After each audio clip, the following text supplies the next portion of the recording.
In the last video, we discussed aggregate demand. So we know the most important topics in the income and employment theory of macroeconomics is aggregate demand and aggregate supply. Having discussed aggregate demand, today we'll be discussing aggregate supply. I told you in the last video, these two aggregate demand and aggregate supply components in macroeconomics will help you to build up your entire Keynesian economics, whether it is income and employment theory, that is equilibrium level of income and employment theory, excess demand, inflationary gap, deflationary gap, everything. So understand the components. Today in this short video, we'll be discussing aggregate supply. What exactly is aggregate supply? If aggregate demand is there, there has to be aggregate supply in the economy. If people are demanding goods, someone has to supply them. That is aggregate supply. What is aggregate supply? Aggregate supply is nothing but the total supply of goods and services in an economy in an accounting year. The total supply, it includes everything, whatever people are demanding, we have to supply. Aggregate supply is the total supply of goods and services in an economy in an accounting year. It is nothing but national income. Didn't we learn it in the beginning of macroeconomics? National income is defined as the money value of all final goods and services produced in an economy in an accounting year.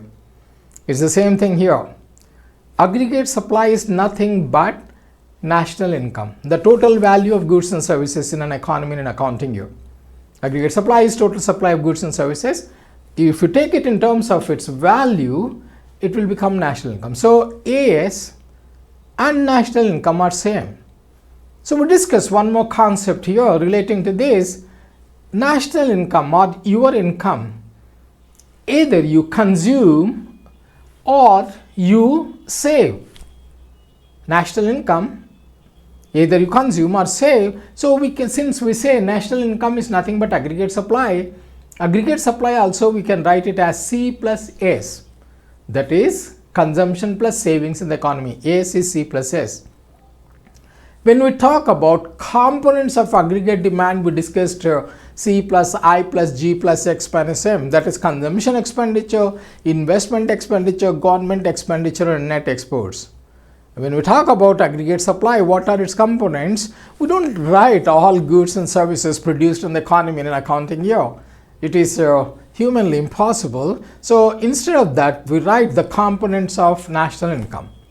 So which we learned long time back in national income accounting. What are the components of national income? Compensation of employees, that is nothing but wages and salaries.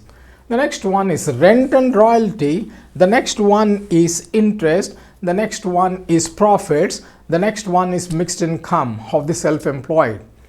So I repeat, compensation of employees, wages and salaries, plus rent, plus royalty, plus interest, plus profits. That is national income component. So they become the components of aggregate supply.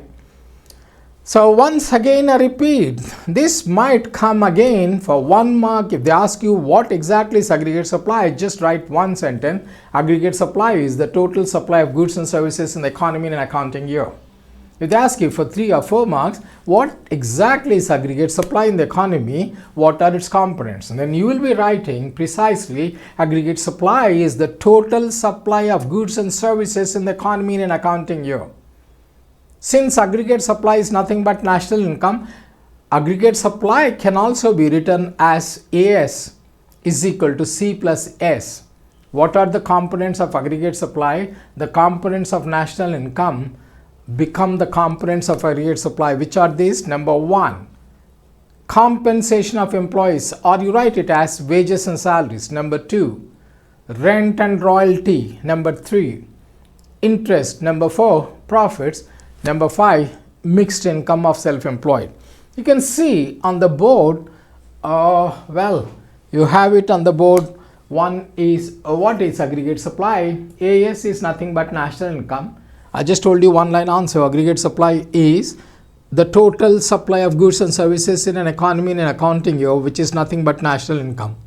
The components you can see on the board, AS is equal to C plus S. We written a formula, AS is NI. NI stands for national income. National income is C plus S. So S is equal to C plus S.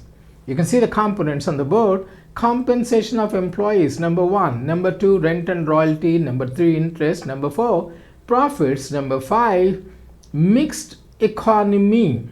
So these are the components of aggregate supply.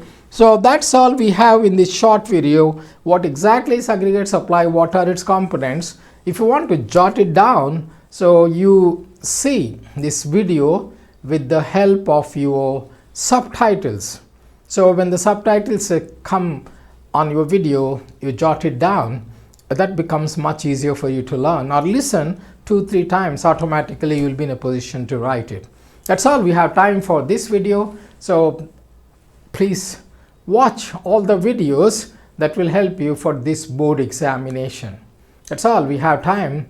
Thank you guys for watching. Till we meet next time, goodbye. In case of any doubts, do write in the comments box. We'll reply to you. Share the videos with your friends. It will be quite helpful for them for this board examination. And like and subscribe, and don't waste your time. We are left with a few days for the board examination. So make a planning, make a strategy, and do smart work, not hard work, smart work. Like the way I told you, AS is equal to national income is equal to C plus S, C, and aggregate supply C plus S, the components 1, 2, 3, 4, 5. That's it. Bye bye. Keep smiling.